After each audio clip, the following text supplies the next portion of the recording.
শ্রী চৈতন্য লীলা এই অমৃতের সিন্ধু, ত্রিজগৎ বাসাইতে পারে যার এক বিন্দু। শ্রী চৈতন্য চরিতামৃত নিত্য কর পান, যাহা হইতে প্রেমানন্দ ভক্তি তত্ত্ব জ্ঞান। শ্রীয়তাং শ্রীয়তাং নিত্যাং গীয়তাং গীয়তাং মুদা, চিন্ততাং চিন্ততাং ভক্তঃ চৈতন্য চরিতামৃত।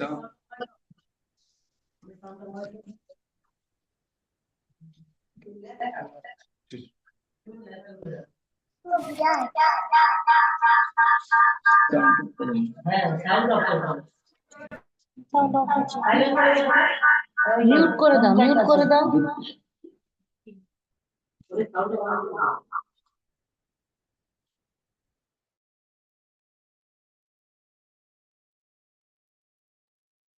চৈতন্য চরিত্র এই অমৃতের সিন্ধু, কর্ণমান তৃপ্ত করে যার এক বিন্দু।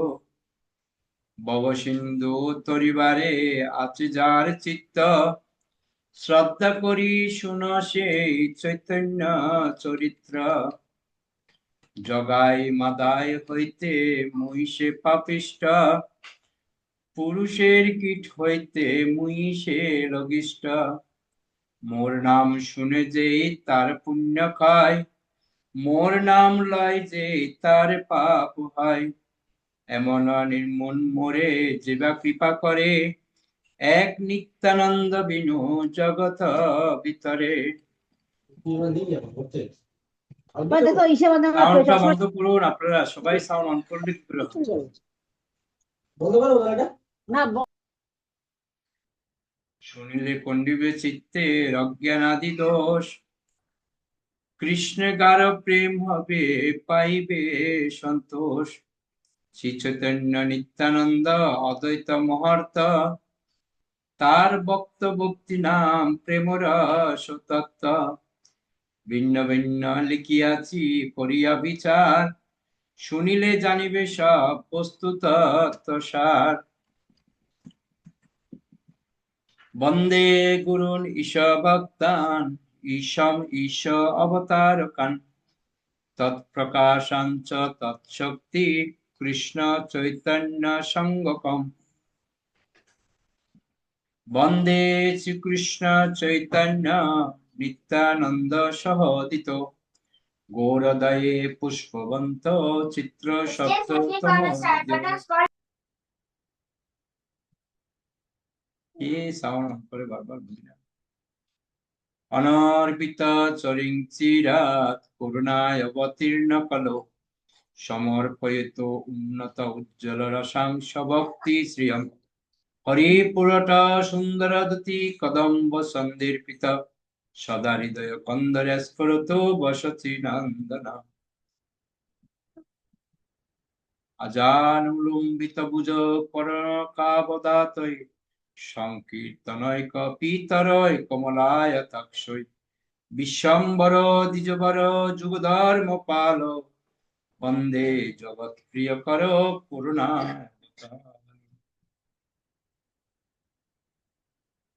বৈরাগ্য বিদ্যা নিজ ভক্তি যোগ, শিক্ষার্থমেক পুরুষ পুরাণ। শ্রীকৃষ্ণ চৈতন্য শরীরধারী, কৃপাম দীর্ঘস্তমহং প্রপদে।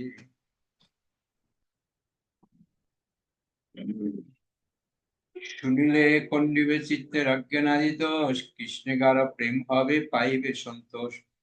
শ্রী চৈতন্য নিত্যানন্দ অদ্বৈত মহত্ব, তার ভক্ত ভক্তি নাম প্রেম রস তত্ত্ব।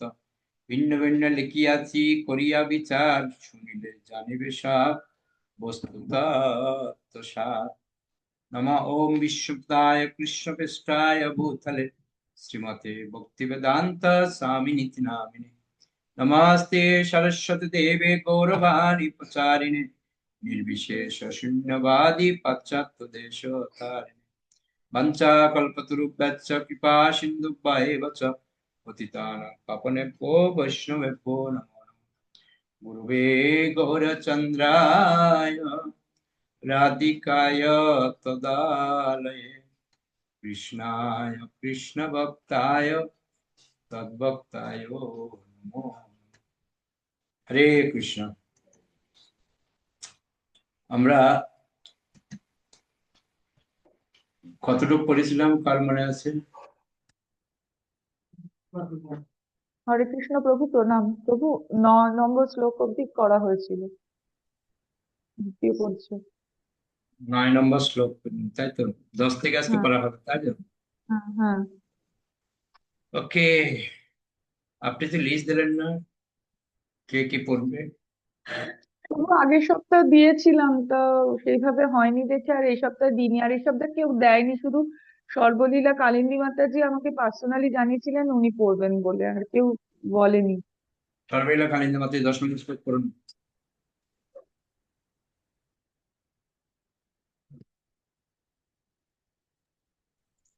হরে কৃষ্ণ প্রভু প্রণাম।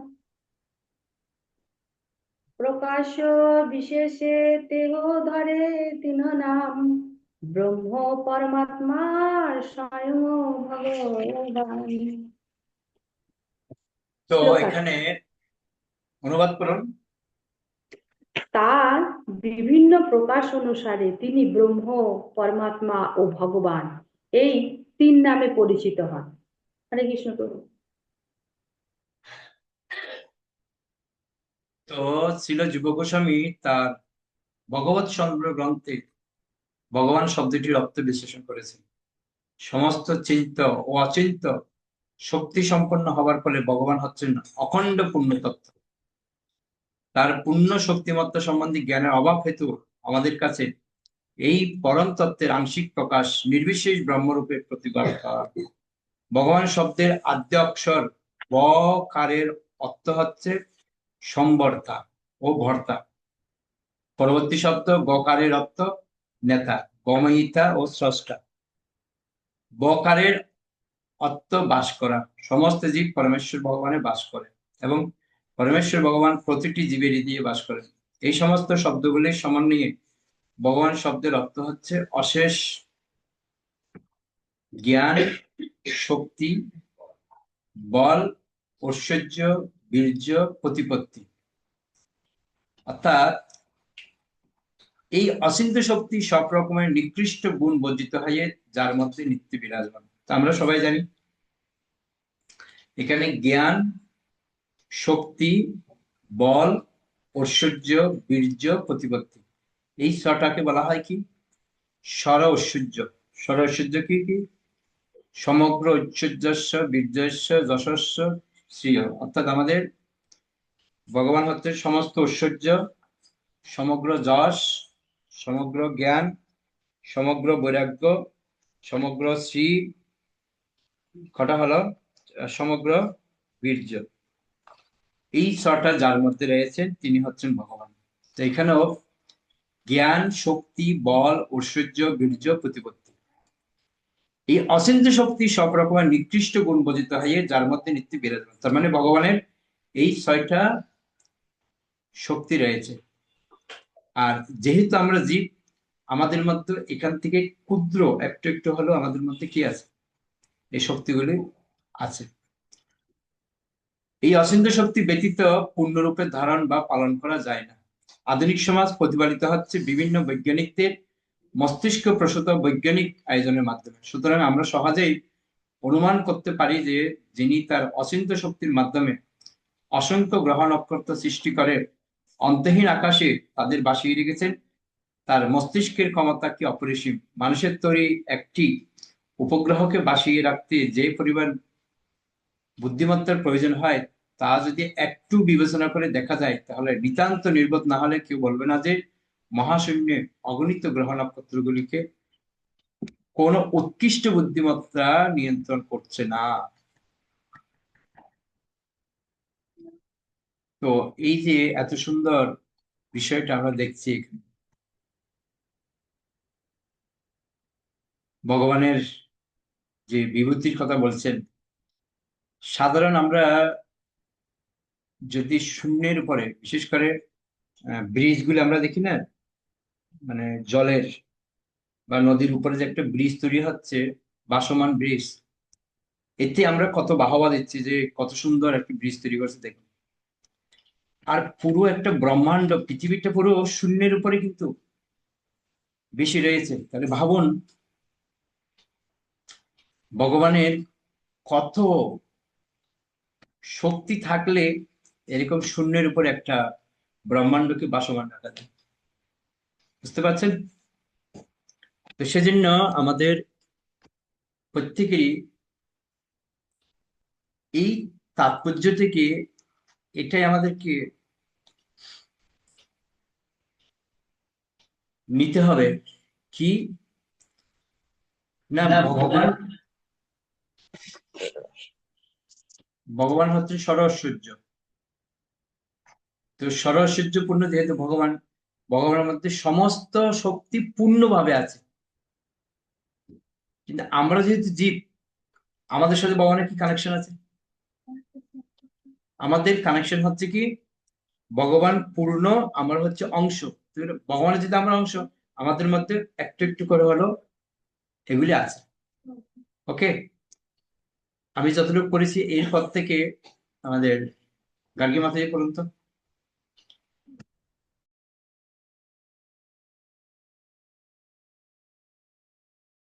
হরে কৃষ্ণ প্রভু, প্রণাম। আহ প্রভু, ওই বিশাল বিশাল থেকে পড়বো? হ্যাঁ হ্যাঁ। বিশাল বিশাল গ্রহ নক্ষত্রগুলিকে মহাশূন্যে ভাসিয়ে রাখার ব্যবস্থাপনার পিছনে যে এক অতি উন্নত বুদ্ধিমত্তা রয়েছে তা অবিশ্বাস করার কোনো কারণ থাকতে পারে না।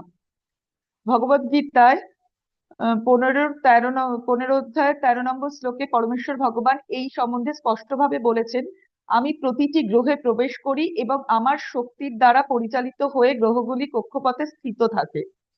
ভগবান যদি গ্রহগুলিকে নিজের নিয়ন্ত্রণে না রাখতেন তাহলে তারা বায়ুতে ধূলিকণার মতো ইতস্তত বিক্ষিপ্ত হতো। আধুনিক বৈজ্ঞানিকেরা ভগবানের এই অচিন্ত শক্তিকে তাদের মন গড়া নানা রকম জল্পনা কল্পনার মাধ্যমে বিভিন্নভাবে বিশ্লেষণ করার চেষ্টা করে, কিন্তু তাদের সেই বিশ্লেষণ অবাস্তব ও অসমীচীন। ভগবান শব্দের ভ, গ ও ব অক্ষরগুলির বিভিন্ন অর্থবাচক। তার বিভিন্ন শক্তির মাধ্যমে ভগবান সবকিছু রক্ষা করেন এবং পালন করেন, কিন্তু তিনি নিজে ব্যক্তিগতভাবে কেবল তার ভক্তদের পালন করেন এবং রক্ষা করেন। যেমন রাজা বিভিন্ন রাজপুরুষ এবং প্রতিনিধিদের মাধ্যমে তার রাজ্যকে প্রতিপালন ও রক্ষা, কিন্তু ব্যক্তিগতভাবে তার পুত্র কন্যাদের পালন করেন। ভগবান হচ্ছেন তার ভক্তদের পরিচালক।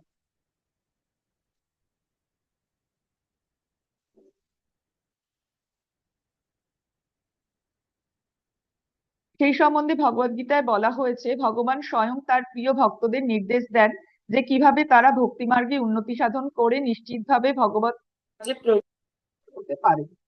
ভগবান তার ভক্তের নিবেদিত প্রেম ভক্তি গ্রহণ করেন, যাদের কাছে তিনি হচ্ছেন পরম প্রেমাস্পদ।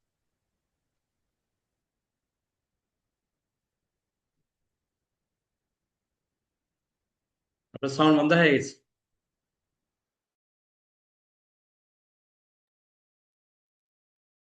প্রভু, এবার শোনা যাচ্ছে?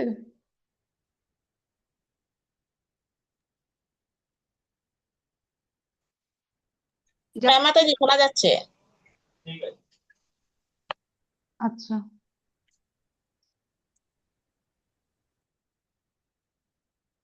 তার প্রতি ভক্তদের দিব্য প্রেম প্রকাশিত করার জন্য ভগবান অনুকূল পরিবেশ সৃষ্টি করেন। কখনো কখনো তিনি তার ভক্তের সব রকম জড়জাগতিক আসক্তি বলপূর্বক ছিন্ন করেন।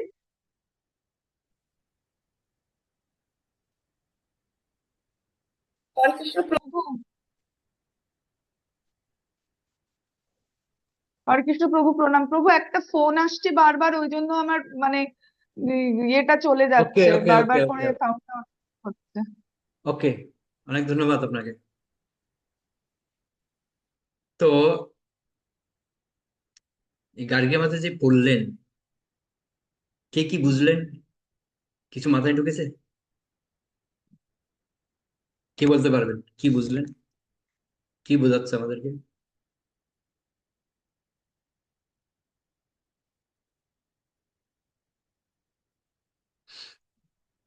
একটা জিনিস আমাদেরকে ক্লিয়ার করে দিয়েছেন এখানে,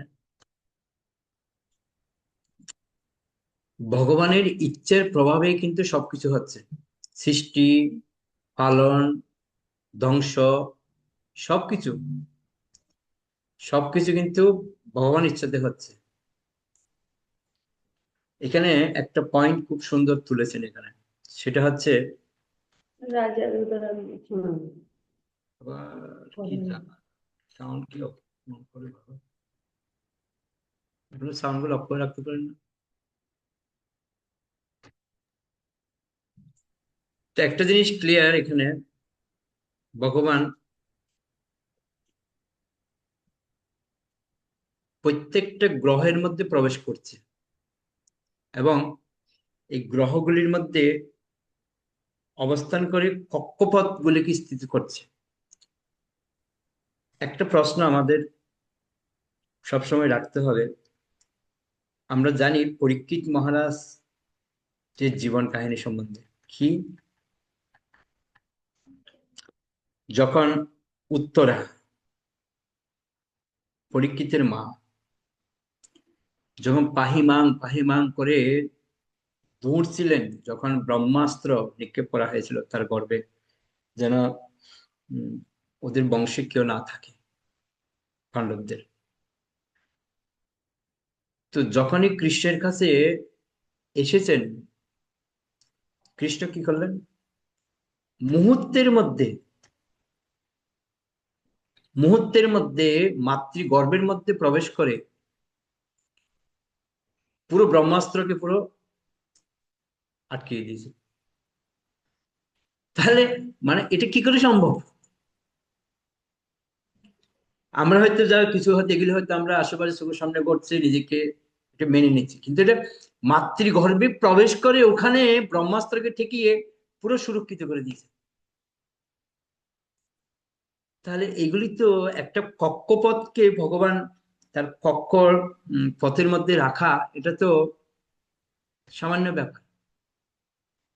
আমাদের জাগতিক বুদ্ধিতে সমুদ্রের উপর বা নদীর উপর আহ পুরো ব্রিজ বানিয়ে দিচ্ছে,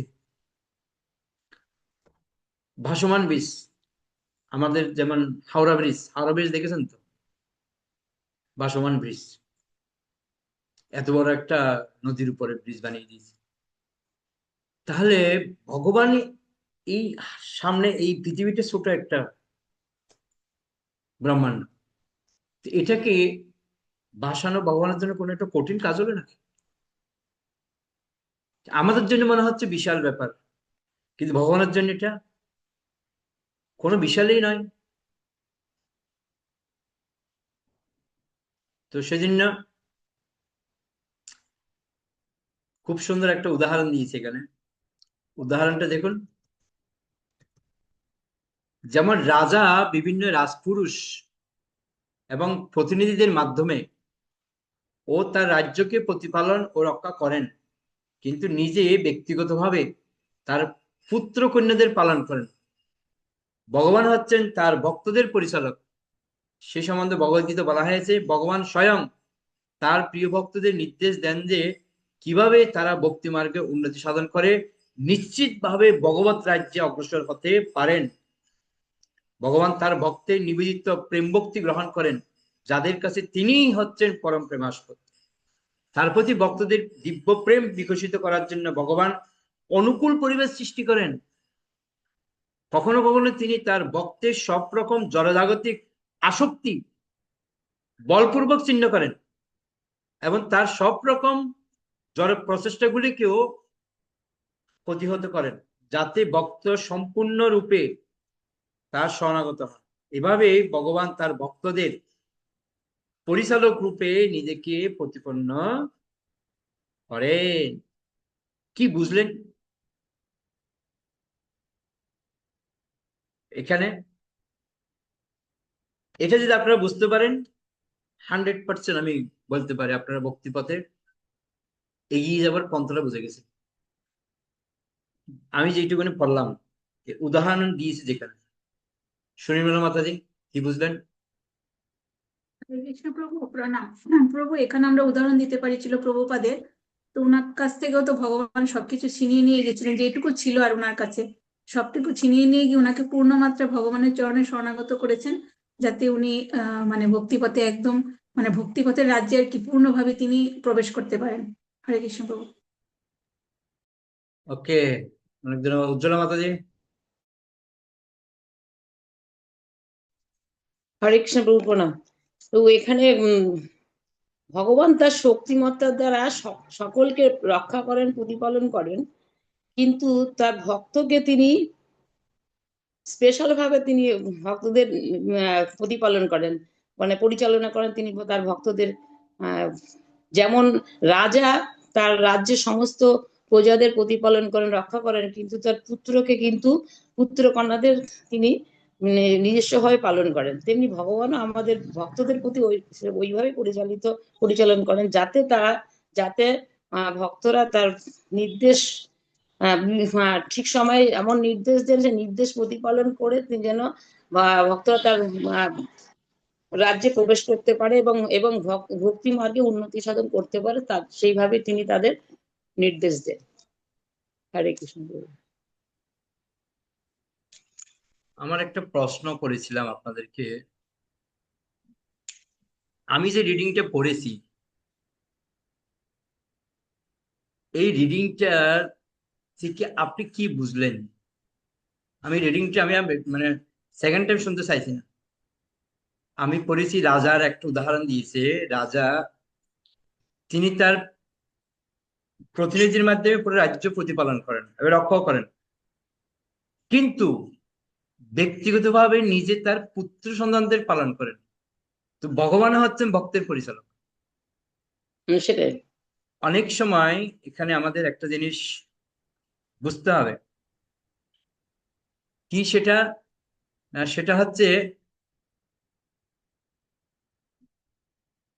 ভগবান আমাদেরকে আদরও করেন, আবার কোনো কোনো সময় আমাদের জাগতিক সম্পত্তি হরণ করেন। কেমন হরণ করেন? বলপূর্বক হরণ করেন আমাদের। বুঝতে পারছেন? বলপূর্বক হরণ করেন। কেন বলপূর্বক হরণ করেন?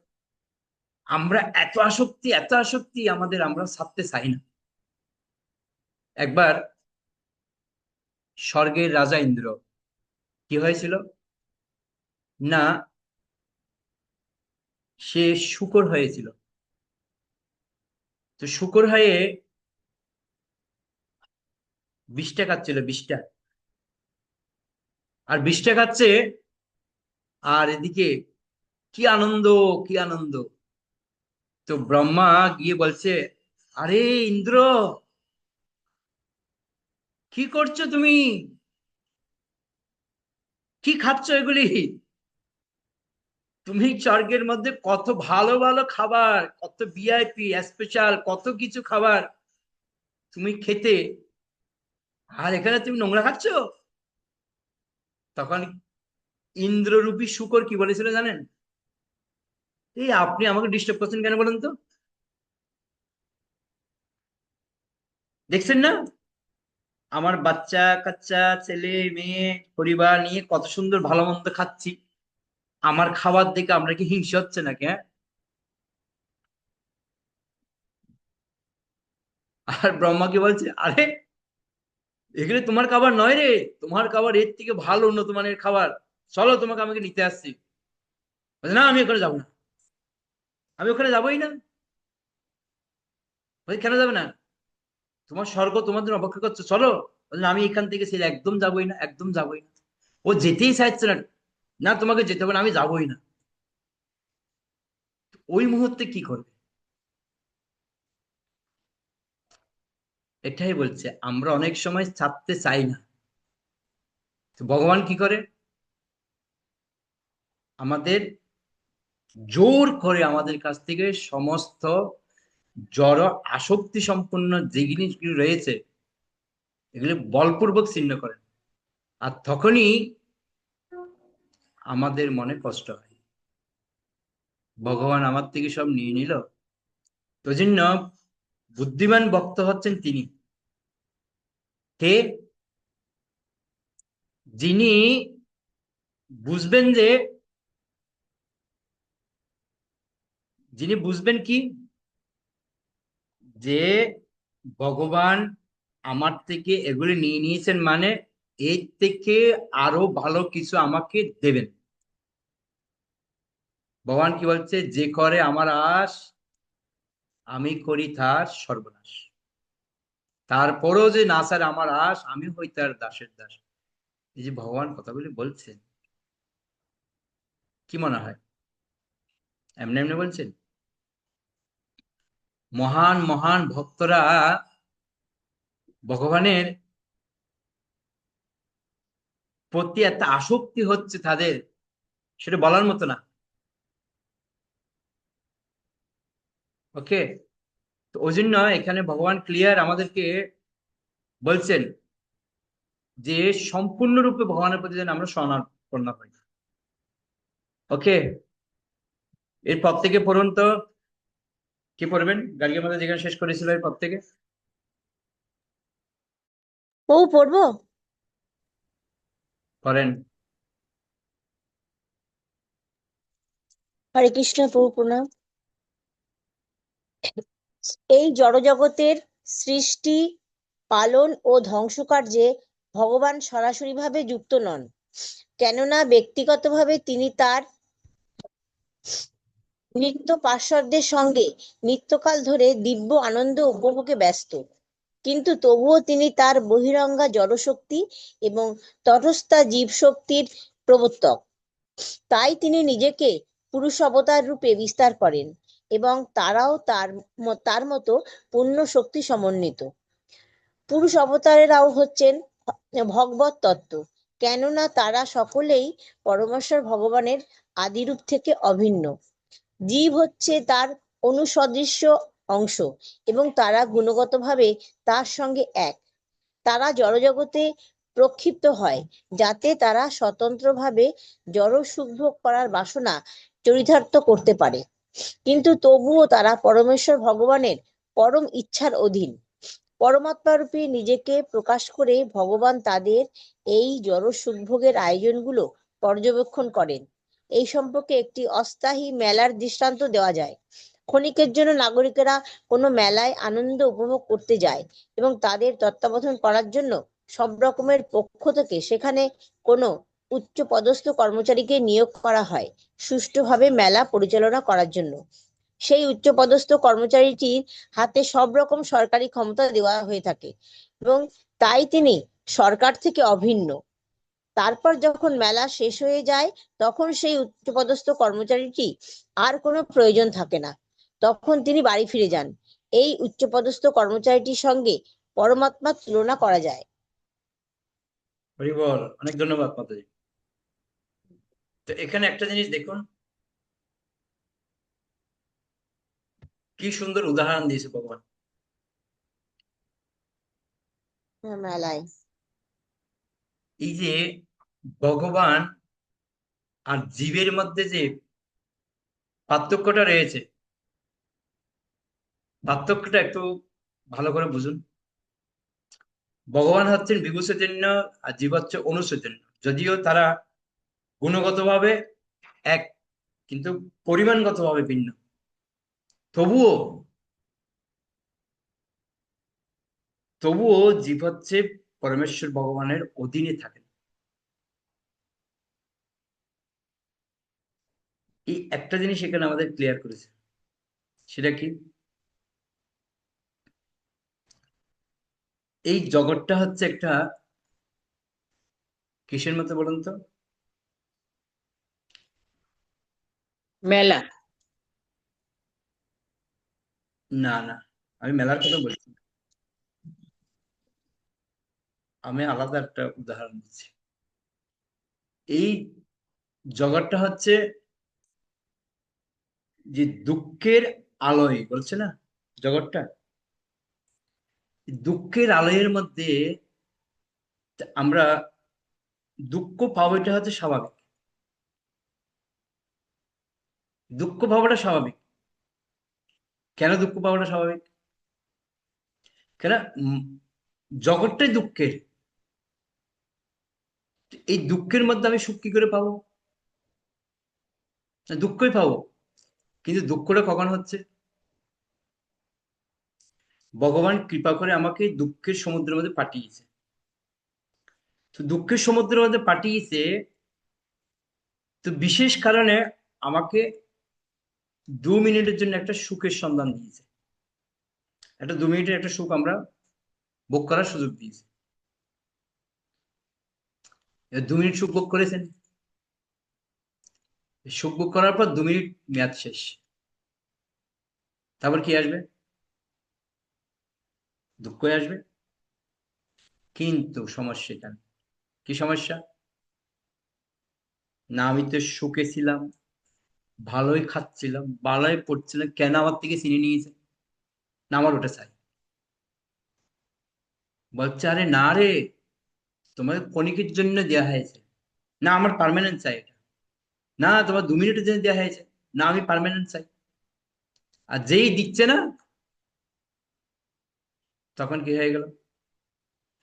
এমনিতে দুঃখের সমুদ্র, দুঃখের রাজত্ব, তার মধ্যে আরো দুঃখ প্রবেশ করলো। ব্যাস, সর্বশেষ। এবার ভগবানের প্রতি যখন আমার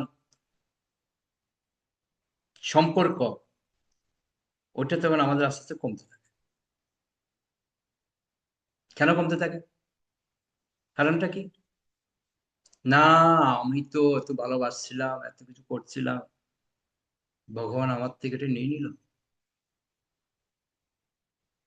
এই যে আমাদের একটা ভাবনা, এই ভাবনাটা আমাদেরকে অনেক নিচে নামিয়ে দেয়। ঠিক যেরকম একটা উদাহরণ, অস্থায়ী মেলা। অস্থায়ী মেলাতে আপনাদের পড়লেন, শুনলেন, অস্থায়ী মেলার মধ্যে আহ, একটা পথ পেয়েছে, আর মেলা শেষ, পদ শেষ। না, আমার পথ মেলা থেকে নিয়ে গেছে, ওই পথটা অন্য জায়গায় দাও আমাকে, আমি পথ ছাড়বো না। এই হচ্ছে আমাদের ভাবনা। তো ওই জন্য ভগবান কি করবেন? জোর করে আমাদের কাছ থেকে ছিনিয়ে নেবেন। আসক্তি আমাদের এত সহজে যেতে চায় না। জীব সর্বে সর্বা নয়, তারা নিঃসন্দেহে পরমেশ্বর ভগবানের অনুসদৃশ অংশ এবং গুণগতভাবে তার সঙ্গে এক, তবুও তারা সর্বতভাবে ভগবানের নিয়ন্ত্রণে। আমাদের একটা কথা মনে রাখতে হবে, আমরা যাই কিছু করি না কেন, আমাদের একটা লিমিট রয়েছে। আমরা কখনো চাইলে ইচ্ছে মতো সবকিছু করতে পারি না। যতক্ষণ পর্যন্ত ভগবান অনুমোদন না করবে ততক্ষণ কিছু করতে পারি না। হ্যাঁ, একজন চোরও যখন চুরি করতে যায়, তখন সে ভগবানের অনুমোদন নেই, ভগবান তার কর্মানুষ্ঠান অনুমোদন করছে, কিন্তু সে তার ফল সেভাবে তৈরি হচ্ছে, তারও ভগবানের অধীন। তাই তারা কখনোই ভগবানের সমান হতে পারে না, অথবা তার সঙ্গে এক হয়ে যেতে পারে না। পরমাত্মা রূপে ভগবান জীবের সঙ্গে অবস্থান করেন, তাই কোনো অবস্থাতেই কারো মনে করা উচিত নয় যে অনুসদী জীব পরমেশ্বর ভগবানের সমপর্যায়ভুক্ত। সর্বব্যাপ্ত যে সত্য জড়জগতের সৃষ্টি, স্থিতি ও প্রলয়ের সময় বর্তমান থাকে এবং যার মধ্যে জীব সমাধিভগ্ন হয়ে বিরাজ করে, তাকে বলা হয় নির্বিশেষ ব্রহ্ম। এই জিনিসটা সবাই একটু নোট করে রাখবে, নির্বিশেষ ব্রহ্মটা কাকে বলে। আর এই নির্বিশেষ ব্রহ্মটা বুঝতে গিয়ে আমাদের সব গুলিয়ে ফেলে আমরা। অনেক বড় বড় বিদ্বান ভক্তরও আমরা গুলিয়ে ফেলি যে কোনটা নির্বিশেষ ব্রহ্ম, কোনটা পরমাত্মা, কোনটা ভগবান, এটা আমাদের গুলিয়ে ফেলি আমরা। ওই জন্য 11 নম্বর শ্লোক যেটা দেওয়া হয়েছে, এই শ্লোকটা আমাদের জন্য খুব গুরুত্বপূর্ণ একটা শ্লোক। ভক্তদের এটা মুখস্থ রাখতে হয়। নির্বিশেষ ব্রহ্মটা কি আরেকবার করি। সর্বব্যাপ্ত যে সত্য জড়জগতের সৃষ্টি, স্থিতি ও প্রলয়ের সময় বর্তমান থাকে এবং যার মধ্যে জীব সমাধিমগ্ন হয়ে বিরাজ করে, তাকে বলা হয় নির্বিশেষ ব্রহ্ম। যে ভগবানের যে জ্যোতি, ওর মধ্যে সমস্ত জীব ওখানে অবস্থান করছে ভগবানের মধ্যে। ভগবানের মধ্যে সমস্ত কিছু, সৃষ্টি স্থিতি প্রলয় সবকিছু ভগবানের মধ্যে থাকছে। সেজন্য পরবর্তী শ্লোকে খুব সুন্দর শ্লোক, বদন্তি একটু বলুন নির্বিশেষ ব্রহ্মটা। হ্যাঁ, বুঝলাম না কি বলছেন। ব্রহ্মটা আরেকবার বলুন। বলা হচ্ছে ভগবানের মধ্যে সৃষ্টি স্থিতি প্রলয় সবকিছু অবস্থান করছে। আমরা যখন এই জগৎ ছেড়ে যখন আমরা হয়তো মনে করেন প্রলয় হয়েছে, প্রলয় হলে জীবগুলি কোথায় যায়? সব মহাবিশ্বের মধ্যে সবাই প্রবেশ করে ওখানে। তো ওখানে সব জীবগুলি সমাধিবগ্ন অবস্থায় থাকছে, সমস্ত আত্মাগুলি সব ওখানে সমাধি অবস্থায় থাকছে। তো ওই যে ভগবানের ওখানে যে বিরাজ করছে যেই শক্তিটা, ওখানে ভগবানের মধ্যে থেকে যেই জ্যোতিটা বেরিয়ে যাচ্ছে, ওখানে জ্যোতির মধ্যে ওখানে সমস্ত কিছু বিরাজ করছে, ওটাই হচ্ছে নির্বিশেষ। এটা আমরা আরো একটু ক্লিয়ার করব, এই 11 নম্বর শ্লোকটা পড়লে বুঝতে পারবো। বদন্তি তত্ত্ববিদাস তত্ত্বজ্ঞানমোদয়ম ব্রহ্মেতি পরমাত্মেতি ভগবানিতি শব্দতে।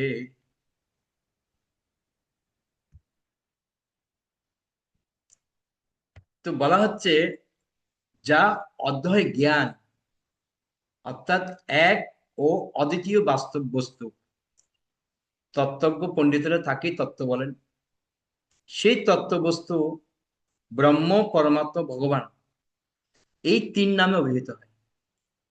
এই একটা উদাহরণ আমরা ক্লিয়ার করতে পারি। একই জিনিস, যেমন সূর্য, একটাই নাম সূর্য, কিন্তু এই সূর্যটার মধ্যে যে 3টে পার্ট রয়েছে, 3টে পার্ট কি না? সূর্য গোলক রয়েছে, সূর্য মন্ডল রয়েছে, সূর্য রশ্মি রয়েছে। এই 3টা যে পার্ট রয়েছে, কিন্তু বিষয়টা একটাই, বিষয়টা হচ্ছে সূর্য। এই সূর্যকে কেন্দ্র করে সবকিছু, কিন্তু আমরা এটা বুঝতে পারি না। তো এই হচ্ছে মূল, হচ্ছে উৎস ভগবান। ভগবানের থেকে পার্ট পার্ট ভাগ হচ্ছে, ব্রহ্ম, পরমাত্মা, ভগবান। কিন্তু সূর্য থেকেই সূর্যমণ্ডল, সূর্য গোলক, গোলক থেকে আসছে মণ্ডল, মণ্ডল থেকে দেখা যাচ্ছে রশ্মি, কিন্তু উৎস কিন্তু সূর্য থেকে। এই জন্য বলছে এই সংস্কৃত শ্লোকটি শ্রীমৎ ভাগবতের প্রথম স্কন্ধের 2য় অধ্যায়ের 11তম শ্লোক। এখানে ছিল সুত গোস্বামী সমস্ত শাস্ত্রের সার সিদ্ধান্ত সম্বন্ধীয় শৌনক ঋষি প্রমুখ মহাত্মাদের প্রশ্ন উত্তর দিচ্ছেন। তত্ত্ববিদ বলতে তাকেই বোঝায় যিনি পরম তত্ত্ব সম্বন্ধে অবগত। তারা অদ্বয় জ্ঞান সম্বন্ধে অভিজ্ঞ, কেননা তারা পারমাত্মিক স্তর অধিষ্ঠিত। পরম তত্ত্বকে ব্রহ্ম, পরমাত্মা ও ভগবান এই 3 নামে অভিহিত করা হয়েছে। এই 3টে জিনিস আমরা সবসময় গুলিয়ে ফেলি, ব্রহ্ম, পরমাত্মা, ভগবান। এই 3টে জিনিসকে আমাদের ভালো করে বুঝতে হবে। যে সমস্ত তত্ত্বজ্ঞানী পুরুষেরা পরম সত্য সম্বন্ধে অবগত, তারা জানেন যে কেউ যদি মনোধর্ম প্রসূত জল্পনা কল্পনার মাধ্যমে পরম তত্ত্ব বস্তুকে জানবার চেষ্টা করে, তাহলে তার কাছে তিনি নির্বিশেষ ব্রহ্মরূপে প্রতিভাত হন। দেখুন, ভগবান কখন আপনার সামনে নির্বিশেষ ব্রহ্মরূপে আসবেন? কখন? যখন আপনি আপনার মন গড়া কিছু জানতে চাইছেন, মূল বিষয়টাকে জানার জন্য আপনি কত রকমের ছলচাতুরি করছেন। কখনো বলছেন না এরকম হতে পারে না, এরকম হবে, এরকম হতে না এরকম হবে। এই যে আপনি নিজেকে বিভ্রান্ত করছেন, ওই জন্য ভগবান আপনার সামনে বিশেষ ব্রহ্মরূপে সামনে আসছে। আপনি বিভ্রান্ত হতে চাইছেন বলে ভগবান আপনাকে বিভ্রান্ত করছে।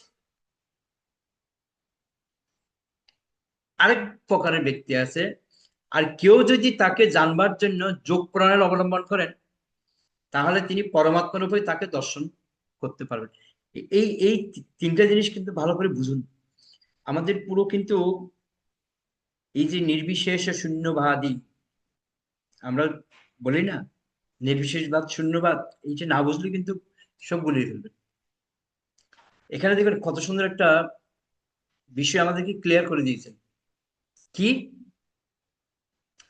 আমি যখন আমার মন গড়া কিছু জানতে চেষ্টা করব, আমার মতো করে আমি বুঝতে চেষ্টা করব, আমি যে মুনি ঋষিদের যে তত্ত্ব দেয়া আছে ওই তত্ত্ব অনুযায়ী আমি চলবো না। যে শাস্ত্র যেটা বলছে সেটা আমি মানতে চাই না, আমার মতো করে আমি বোঝার চেষ্টা করব। কিন্তু ভগবান তো পরম তত্ত্ব না। যখন এটা আমি মনের মতো করে, আমার মতো করে জল্পনা কল্পনার মাধ্যমে যখন আমি জানতে চেষ্টা করব, তখন কি হবে? ভগবান আমাকে সেভাবে দেখা দেবে। এর আরেকটি সুন্দর উদাহরণ আছে। আপনি যদি একজন ধনী ব্যক্তিকে আপনি ডেকেছেন, আপনার সামর্থ্য আছে, ক্ষমতা আছে, তো তাকে বলছেন হ্যাঁ আপনি বারান্দায় বসুন, ওখানে আপনার জন্য খাবার দাবারের ব্যবস্থা করেছি, ওখানেই থাকুন, আমাদের ঘরের ভিতরে আসবেন না, ওখানে বসুন। যখন এরকম যখন ভাব আপনি ওনার সাথে করবেন, আচরণ যখন ওনার সাথে করবেন, পরবর্তী যখন আপনি ওনার কাছে যাবেন, উনি কি দেবে আপনাকে? কোথায় স্থান দেবেন? ওনার বেডরুমে?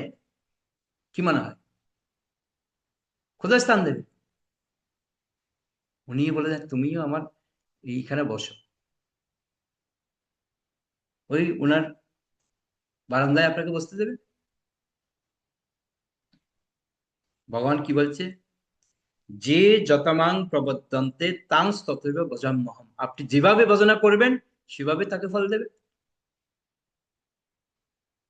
তো জন্য আপনি মন গড়া যখন জানার চেষ্টা করবেন ভগবানকে, শাস্ত্র মানবেন না, কিছু বুঝতে চেষ্টা করবেন না, তো ভগবান আপনার সামনে নিরাকার রূপে আসবে, নির্বিশেষ ব্রহ্ম রূপে আসবে।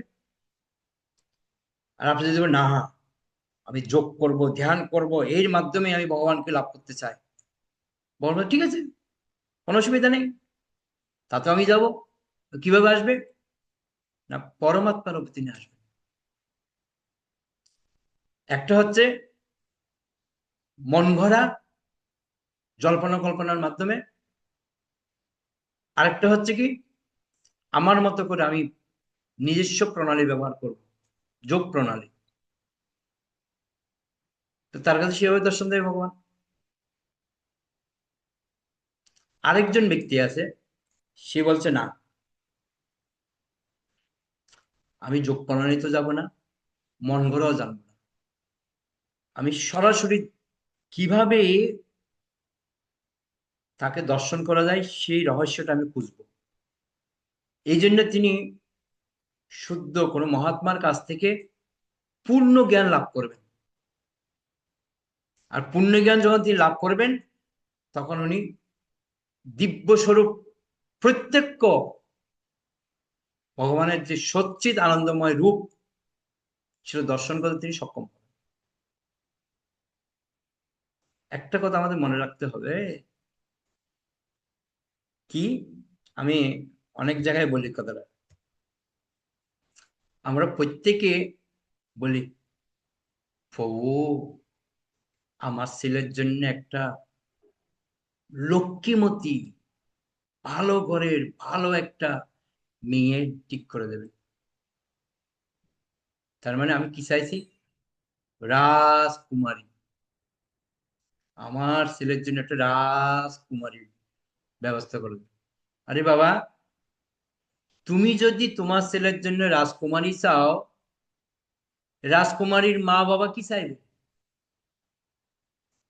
সেও তো চাইবে না, সে কি বলবে, আমার রাজকুমারের জন্য একটা রাজপুত্র চাই। তো রাজপুত্র চাইবে তো, আপনি রাজকুমারী চাইলে ও রাজপুত্র চাইবে। আপনি যদি সাথ দেবেন না, ও কেন সাথ দেবে? এটা হচ্ছে ব্যাপার। ভগবানকে আপনি যদি মনে করেন না, সল চাতুরি করে কোন রকম করে ঠেলে টুলে দিয়ে বাস আপনার সাথে ওভাবে ভগবান আসবে, আর যদি বলে না এত আমাদের হবে না, আমি এটাই ঠিক আছে, একটু যোগ ব্যায়ামটা করবো, ভগবান আমার ঠিক আছে তাও হবে, তো পরমাত্মা রূপে দর্শন দেবে। আর যদি না আমি পূর্ণরূপে জানবো ভগবানকে, সম্পূর্ণরূপে জেনে বুঝে তারপর আমি সবকিছু করবো, ভগবান তখন আপনার সামনে পূর্ণরূপে দর্শন দেবে। যে যেরকম চাইবে তাকে সেরকম দর্শন দেবে। আমরা কালকে পড়ছিলাম না ভক্তরস সিন্ধু গ্রন্থে, বৃন্দাবনে যখন ব্রাহ্মণদের কাছে যখন খাবারের জন্য পাঠিয়েছিল, ওরা দেয়নি। আর যে ব্রাহ্মণ পত্নীদের কাছে গেছে, ওরা কত সুন্দর ভালো মন্দ করে পাঠাচ্ছে। কেন? না এদের ভাবনাটাই উপর নির্ভর করে ভগবান সেটা নিচ্ছে না। তো এই জন্য ভগবান এখানে, আপনি কিভাবে ভগবানকে ভালোবাসছেন তার উপর ভগবান আপনার সামনে উপস্থিত হবে। আরেকটু উদাহরণ দিই, খুব সুন্দর। মনে করুন মা খুব ভালো রান্না করছে, একদম ভালো পনিরের সবজি টবজি দিয়ে ভালো খাবার বানাচ্ছে। এবার ছেলে মার সাথে কথা বলছে খুব ভালো, আর করতে করতে রান্না করে জাস্ট রাখলো নিচে, বদমাশি করে খাবারগুলো সব ফেলে দিয়েছে। বাবা মা যে রান্না করে সবাই রেখেছে সব ফেলে দিয়েছে। কি করবে মা? তাকে কোলে নিয়ে আদর করবে নাকি? দিবে দু চারটে ধরে? কেন দেবে? আমি এত কষ্ট করে কোনো ফেলে দিলি তুই, এটা কেন করছে? মা তো খুব ভালো ছিল এতক্ষণ ধরে, কোনো সমস্যা ছিল না, রেগে গেলে কেন হঠাৎ? না, ওকে পানিশমেন্ট দেওয়ার পিছনে কারণ হচ্ছে ও এরকম অন্যায় করেছে, জন্য ওকে পানিশমেন্ট দিচ্ছে। তো ভগবানের সেরকম, আমাদের ভগবান সবসময় ভালো, হাসি মুখে সবসময়। যেই আমরা একটু অন্যায় করবো পানিশমেন্ট দিচ্ছে, যে আমাদের মধ্যে একটু সন্দেহ থাকবে সেভাবে দূরে রাখছে। এটা নির্ভর করবে পুরো আমাদের উপরে, আমি কি চাইছি ভগবানের কাছে। যা চাইবে তাই দেবে, ভগবানকে যা চাইবে তাই পাবে। কিন্তু চাওয়াটা কিরকম হচ্ছে, আপনি কি পূর্ণরূপে ভগবানকে জানতে চাইছেন? তাহলে ভগবান পূর্ণরূপে আপনার সামনে আসবে। যদি না একটুখানি এক ঝলক দেখলে হবে, তাহলে এক ঝলক দেখা দেবে পরমাত্মা রূপে। কিন্তু না, না দেখলেও চলবে, ঠিক আছে ভগবান হ্যাঁ আছে, ভগবান আমি জানি খুব ভালো, ভগবান আছে, আমাদের সবার সামনে আছে, সবকিছুর মধ্যে ভগবান আছে, বাস তাহলে ওইভাবেই দর্শন দেবে। কিন্তু কিন্তু একটা কথা আছে, সেটা কি? সেটা হচ্ছে পরমেশ্বর ভগবানের শুদ্ধ ভক্তরা জানেন যে ব্রজেন্দ্র নন্দন শ্রীকৃষ্ণই হচ্ছেন পরম তত্ত্ব। তারা শ্রীকৃষ্ণের নাম রূপ গুণ ও লীলার মধ্যে কোন রকম পার্থক্য নিরূপণ করেন না। আর কেউ যদি স্বয়ং ভগবান থেকে ভগবানের দিব্য নাম রূপ গুণ লীলা প্রভৃতির পার্থক্য নিরূপণ করার চেষ্টা করে, তাহলে বুঝতে হবে যে তার পারমাত্মিক জ্ঞানের অভাব রয়েছে। এই জিনিসটা আমাদের বুঝতে হবে। কি? শুদ্ধ ভক্তরা জানে। এখানে কিন্তু একটা প্যাচ রেখেছে, প্যাচ। কি প্যাচ? পরমেশ্বর ভগবানের শুদ্ধ ভক্তরা জানেন যে, যারা শুদ্ধ ভক্ত তারা জানবে, আমাদের মতো ভক্তরা জানবে না। কেন জানবে না? না, আমাদের ভক্তির মধ্যে অনেক পার্থক্য রয়েছে। ওই জন্য বলা হচ্ছে ভগবানের শুদ্ধ ভক্ত জানেন যে তিনি যখন ভগবান শ্রীকৃষ্ণের দিব্য নাম কীর্তন করেন, তখন শ্রীকৃষ্ণ দিব্য শব্দ তরঙ্গ রূপে সেখানে বিরাজ করেন। তাই তিনি পূর্ণ শ্রদ্ধা ও প্রীতির সঙ্গে ভগবানের নাম কীর্তন করে থাকেন। তিনি যখন শ্রীকৃষ্ণের বিগ্রহ দর্শন করেন, তখন তিনি সেই বিগ্রহকে অভিন্ন কৃষ্ণ জ্ঞানে দর্শন করে থাকেন। যে কৃষ্ণকে দর্শন করছে বিগ্রহ, উনি মনে করছেন এটি বিগ্রহ, উনি মনে করছেন এটি স্বয়ং ভগবান আমার সামনে দাঁড়িয়ে আছে। আমরা যখন মায়াপুরে যাই, যখন রাধা মাধবকে দেখি, কি মনে হয়? এটা মূর্তি দাঁড়িয়ে আছে এরকম মনে হয় না, যেন মনে হচ্ছে কৃষ্ণ হাসছে, রাধারানী হাসছে, আমার দিকে তাকিয়েছে। আমি তো একদিন পরীক্ষা করার জন্য আমি দেখি কৃষ্ণ কোন দিক দিয়ে তাকায়। একদম একটা পিলারের পিছন দিকে গিয়ে উঁকি মেরে দেখছি আমি, আর দেখি আমার এদিকে উঁকি মারলে তাকায় কিনা। ওমা, যেই উঁকি মেরে দেখছি আমার দিকে তাকিয়েছে। সত্যি কথা বলছি, দেখবেন আপনারা পরীক্ষা করে মায়াপুর, আপনি যেদিক থেকে তাকান না কেন কৃষ্ণ যেন আপনার দিকে তাকিয়েছে, যেদিকে তাকান। তো আমরা যদি মনে করি না স্বয়ং ভগবান এখানে বিরাজ করছেন, তাহলে আমাদের সামনে স্বয়ং ভগবানের প্রকট হবে। আজ যদি না মনে হচ্ছে এটা পাথরের বিগ্রহ, ওই পাথরের বিগ্রহে দেখতে পাবে।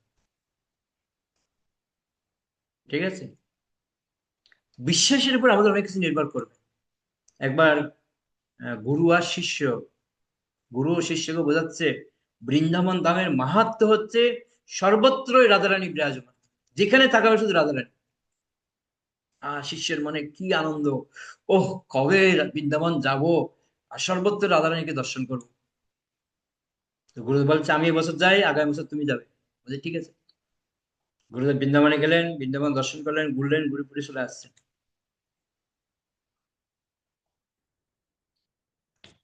শিষ্য জিজ্ঞেস করল, গুরুদেব আপনি তো বৃন্দাবন দর্শন করে আসছেন, রাধারানীকে দর্শন করে আসছেন, আপনি কত ভাগ্যবান, আমার এই ভাগ্য কবে হবে? তুমি আগামী বছর যাচ্ছ, অসুবিধা কি আছে? ওর মনের মধ্যে একটাই আনন্দ, বৃন্দাবন যাব, রাধারানীকে দর্শন করব, সর্বত্র রাধারানী, সর্বত্র রাধারানী। ওর ভাবের মধ্যে একটাই, সর্বত্র রাধারানী, সর্বত্র রাধারানী। আর যে বৃন্দাবন গিয়ে যেখানেই দেখছে সর্বত্র রাধারানী দেখছে। আর কি আনন্দ, তার কি আনন্দ। এসে গুরুদেবকে বলছে, গুরুদেব বৃন্দাবনে যেদিকে তাকাচ্ছি সেদিকে রাধারানী। গুরুদেব হ্যাঁ কি বলছো? বলছে হ্যাঁ গুরুদেব, যেদিকে তাকাচ্ছি শুধু রাধারানী দেখছে, রাধারানী। গুরুদেব বলছে মাথা খারাপ হয়েছে নাকি?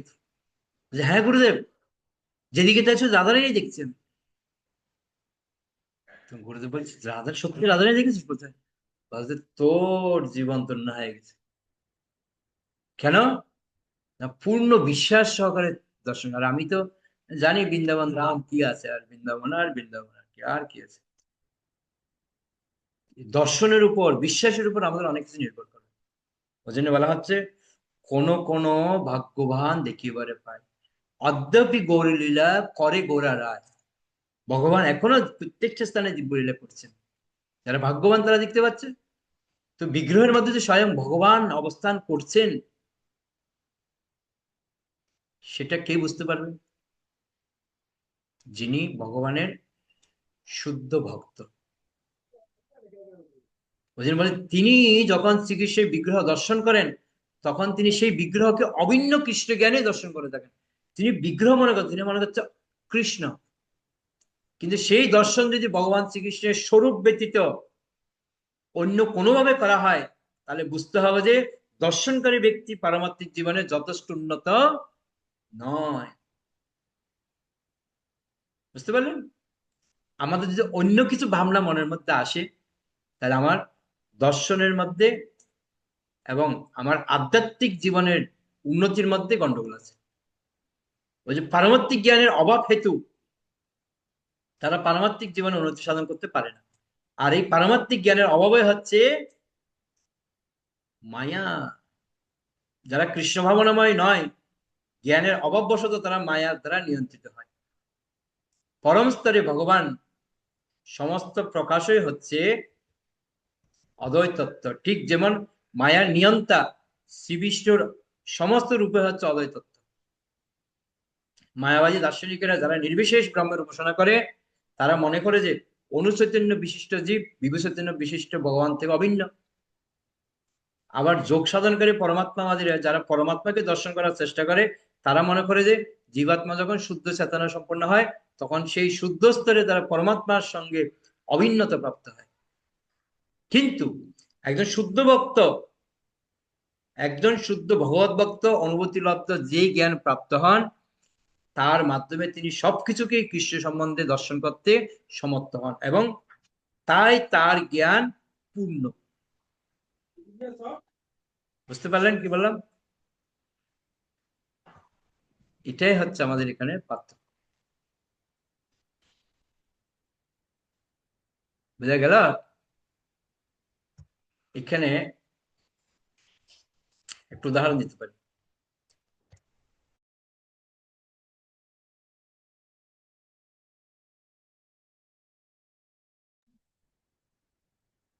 একটা জিনিস এখানে আমরা উপলব্ধি করতে পারি, এই শ্লোকটার তাৎপর্য পরে এটাই আমাদের উপলব্ধি করা উচিত। আমার যেটা উপলব্ধি সেটা আমি বলছি। আমরা ভক্তি করছি ঠিকই, কিন্তু এই ভক্তি যে আমাদের সবকিছু দিতে পারে, কৃষ্ণ ভক্তি করলে সর্বকর্ম কৃত হয়, কৃষ্ণ আমাকে সবকিছু দিতে পারে, সেই বিশ্বাসটা আমাদের কয়জনের আছে? হাত তুলুন তো দেখি।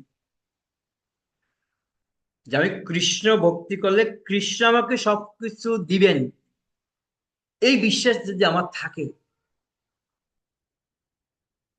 তাহলে সেই ভগবত ভক্তিতে এগোতে পারে। আর যদি কারো মনের মধ্যে দ্বন্দ্ব ও মোহ থাকে, তাহলে কিন্তু সে ভক্তিতে এগোতে পারবে না। কোনো দ্বন্দ্ব রাখা যাবে না, কোনো মোহ রাখা যাবে না,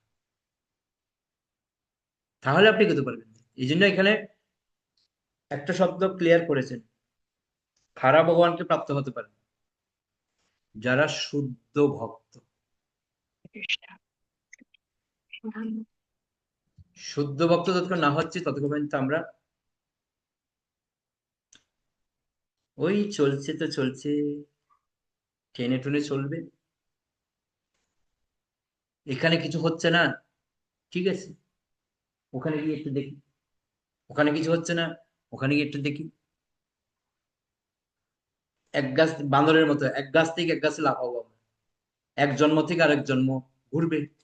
পুনরপি জনমং পুনরপি মরণং পুনরপি জননী জঠরে শয়রং। এই জন্ম মৃত্যুর চক্রে ঘুরপাক খেতে থাকবো, কাজের কাজ কিছু হবে না। এটাই হবে শুধু, আর কিছু না। তো সেজন্য প্রত্যেকের কাছে অনুরোধ, এই দুটো শ্লোক যেটা আমরা এখন পড়লাম, এই শ্লোকটার আগের শ্লোকটা সবাই একটু ভালো করে পড়বেন আর হৃদয়ঙ্গম করবেন। তাহলে বুঝতে পারবেন যে আমি কোন স্থানে আছি, কোন স্তরে আছি।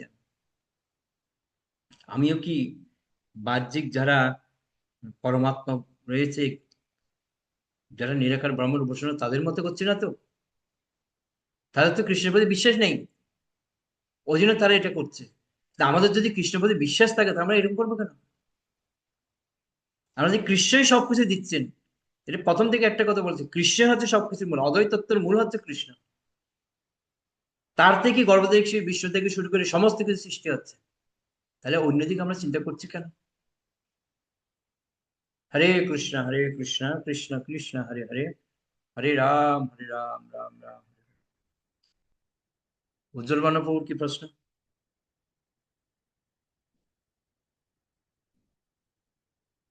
না প্রভু, ওই হরে কৃষ্ণ প্রভু প্রণাম, ওই হাত তুলতে বলছিলেন। কারো কোনো প্রশ্ন আছে এই বিষয়ের উপরে?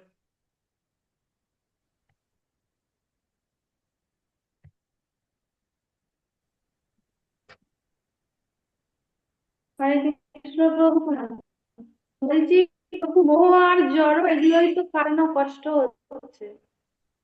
আর এগুলো মানে কাটাতে পারছি না বলেও ভগবানকে হয়তো সঠিক উপলব্ধিও করতে পারছি না। চেষ্টা করতে হবে, চেষ্টা করলে অবশ্যই হবে। দেখুন রুবিটার বোন।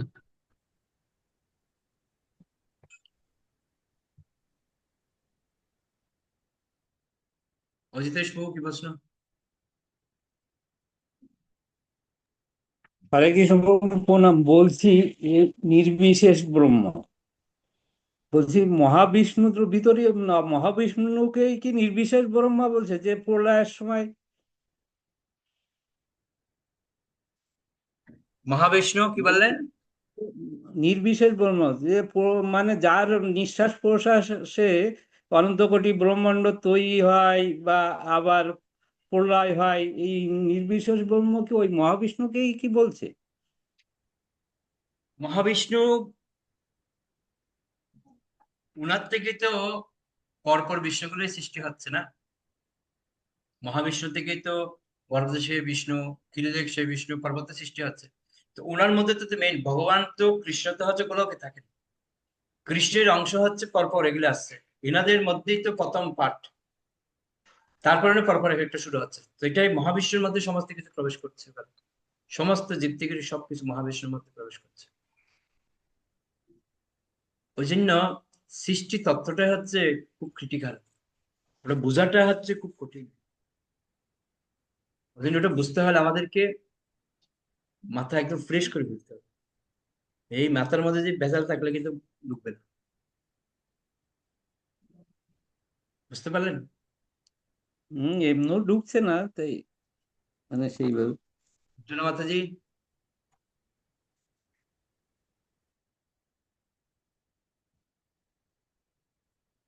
শুনিল না মাতাজি? হরে কৃষ্ণ প্রভু, বলছি প্রভু, মহাবিষ্ণুর মধ্যে যখন প্রলয়কালে সবাই গিয়ে সেই জায়গার মধ্যে গিয়ে যখন সব অবস্থান করে, তখন যখন নতুন করে যখন আবার সৃষ্টি হয়, ব্রহ্মা যখন আবার সৃষ্টি করেন সবকিছু, তখন কি সেই যেই মোডে গিয়ে সেই জায়গাতে সেখান থেকে আবার তখন শুরু হয়, মানে জীব যেই চেতনা নিয়ে বা বাসনা নিয়ে থাকে সেই জায়গা থেকে কি হ্যাঁ আবার হ্যাঁ তখন শুরু হয়? হ্যাঁ,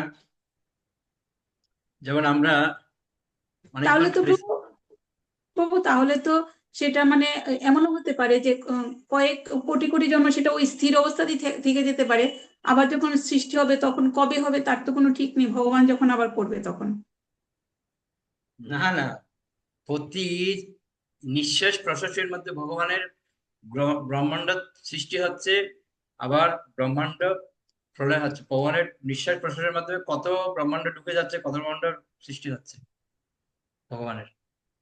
আমাদের জন্য মনে হচ্ছে কোটি কোটি বছর, ভগবান হয়তো সেকেন্ডের সেকেন্ডের কাজ। নিঃশ্বাস প্রশ্বাসের সাথে সাথে সবকিছু হচ্ছে ভগবান। না আমি ভগবান সেটা নিঃশ্বাস বলছি না প্রশ্বাসে প্রভু। কত ব্রহ্মাণ্ড সৃষ্টি হচ্ছে, কত ব্রহ্মাণ্ড আবার ধ্বংস হয়ে যাচ্ছে। হুম, সেটা ঠিক আছে, কিন্তু ওই যে যখন জীব যখন গিয়ে থাকে ওখানে মধ্যে, তখন যখন আবার যখন সৃষ্টি হবে তখন কি সাথে সাথেই কি ওইটা দিয়ে দেয় না কিছু, সেটার মধ্যে কিছু গ্যাপ থাকে, সেটা বলছি। হ্যাঁ, ভগবানের গ্যাপ রাখতেও পারে, হয়তো কাউকে অন্য ব্রহ্মাণ্ড পাঠিয়ে দিচ্ছে, কাউকে এই ব্রহ্মাণ্ড পাঠাচ্ছে। ভগবানের উপর নির্ভর করবে কোথায় পাঠাবে। আচ্ছা। ওটা চিন্তা করে লাভ নেই আমাদের। আমাদের একটাই চিন্তা, এইবারে যেন তেন পকারানো ভগবানের ধাম ফিরে যাও, আর ব্রহ্মাণ্ড যেতে হবে না।